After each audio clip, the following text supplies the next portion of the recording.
The Hadith speaks about it, so that means it happened to the Sahaba as well. Oh, here goes.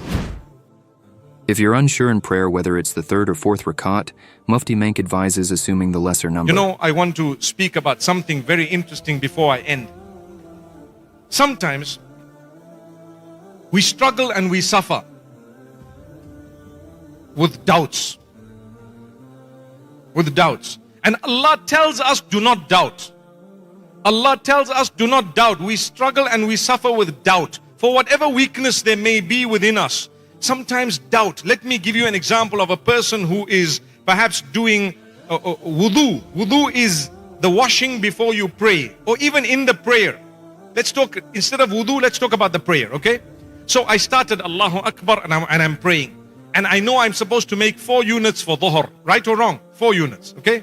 The farad. I make 1 and I'm trying to get up and I think, hey, how many did I do? Did I do 2 or 1? Okay. Does it happen? Look, everyone said yes. Anyone saying no here? Okay. So sometimes you do 3 and then you think to yourself, did I do 2 or 3? Did I do, right? I can't remember, 2 or 3, you know? What did I do?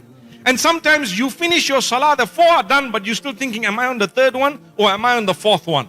Right? It happens to all of us, including myself. Including the imams in the big masjids on earth. It happens to them also. So people say, oh, you know what? I don't know. What to, can I tell you something? Throw your doubt. The Hadith speaks about it, so that means it happened to the Sahaba as well. Oh, here goes.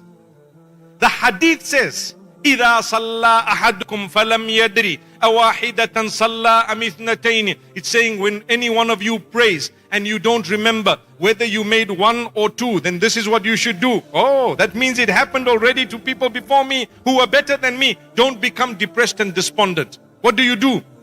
Initially, the teaching is you build on the smaller number and you do sujood sahu. You build on that which you are certain it was. But when it becomes a disease and it's happening to you in every prayer, then you deal with it differently. You don't entertain the doubt. You complete your salah and you leave it unto Allah subhanahu wa ta'ala. Clear your mind and say your prayer with love, focusing on building your connection with Allah. Mufti Menk reminds us that as humans, we can sometimes get confused, but don't let doubt stop you. Assume the lesser number, complete your prayer, and trust in Allah's understanding. Always remember, prayer is about devotion, not perfection.